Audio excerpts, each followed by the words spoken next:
Hey, it's Shireen Bishmaya, and I'm making this video in Anna Capri, Italy. Sorry about the music in the background, but I wanted to give you a little Pisces energy on the Tyrrhenian Sea and talk about what's happening. The full moon is actually coming late tonight, early tomorrow, depending on where you are. And this moon is definitely one of the most emotional moons of the year. There's no doubt. It brings up all of our projections. Full moon in Pisces, it stirs up all of the unconscious feelings. It's the moon tarot card. I know it's confusing because it's the moon, but in the tarot, it's the 18th major arcana, which is the moon card, and you see the depiction of the deep subterranean creatures coming up from the bottom of the sea. So all of these feelings from the deepest depths of our psyche are coming up now to the surface, ready or not. And we're really having to look at how we project onto situations based on our past experience and our past narratives, and that we're not actually seeing things as they are, but as we are.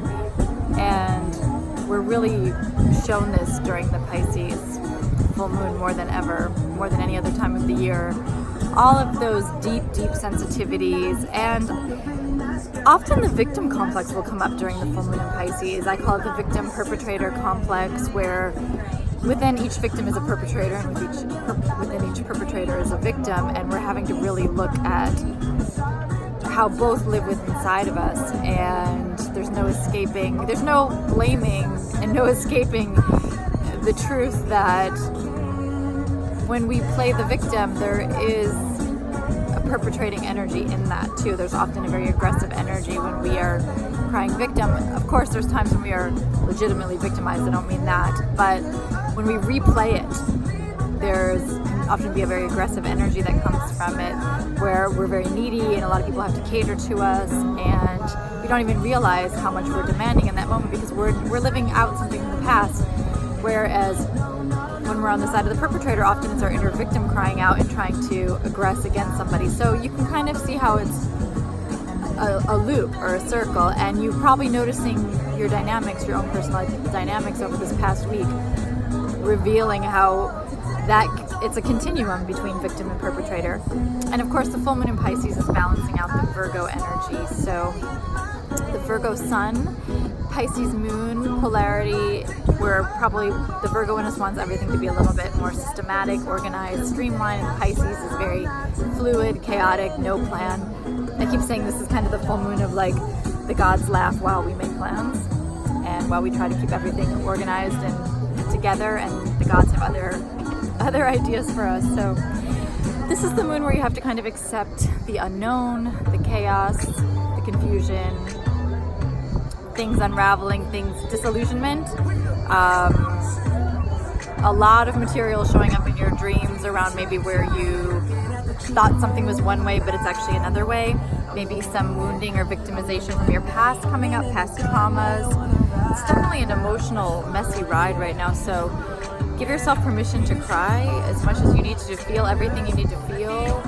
I'm making this video on Venus Day. It's Friday the 13th, so not feeling it at this moment, but this week with a lot of my clients, and I've been doing this very intense siren retreat here in Anna Capri, Italy, and we've definitely went through it on this retreat. We all went deep, and really it was quite an emotional ride going into the archetypes of Virgo and Pisces. I always forget, even though I've been doing this work for over 20 years, I still underestimate how emotionally powerful working with the Pisces energy is. The full moon in Pisces, it's no joke working with the unconscious and that subterranean, deep, watery energy where you can never predict what's going to come to the surface. And that's how this full moon is, and it's with Neptune, which makes it even more so.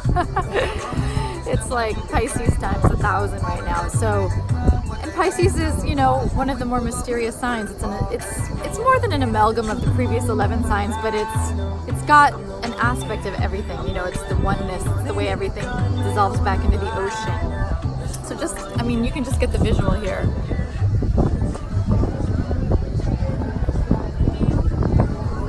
And this is, we're all going into those watery depths right now at the bottom of the sea. So this is the time to really pay attention to your dreams, pay attention, so I'm like hiding under this hat, pay pay attention to all your feelings and whatever's showing up on that more invisible, subliminal level with Pisces. This is really the full moon to not repress or suppress your feelings at all. Let yourself feel it, let yourself move through it. And if you need to feel like a victim, feel like this is the time to feel like a victim and go through that, and then that will help you to hopefully diminish. I mean, don't get stuck in the victim complex, but just feel where that wants to express in you and try to move through it, because we all have been traumatized in our lives, at least several times probably, if we've made it this far. And this is the time to cleanse, and I definitely even recommend, if you can get to the ocean, or take some really deep, long, cleansing salt baths. Get some body work done if you can, like cranial, sacral, subtle body work, especially reflexology is great for Pisces. And just some kind of water ritual right now, cleansing rituals, really healing. And dissolving all of your illusions and disillusionment and letting go of disappointment. Pisces is a big sign of disappointment because the reality never matches up to the fantasy of what we expect, right? What we think things are supposed to be, and we can project a lot of our dreams and fantasies onto situations that it's just not, it's not true. So anyway, I wish you a beautiful full moon in Pisces, and watch your dreams tonight and over the next few days for all of that deep subterranean material that hopefully will illuminate your soul and your imagination and give you a lot of great creative, inspirational, spiritual energy over the next few weeks. And sending you love from Anna Capri, Italy.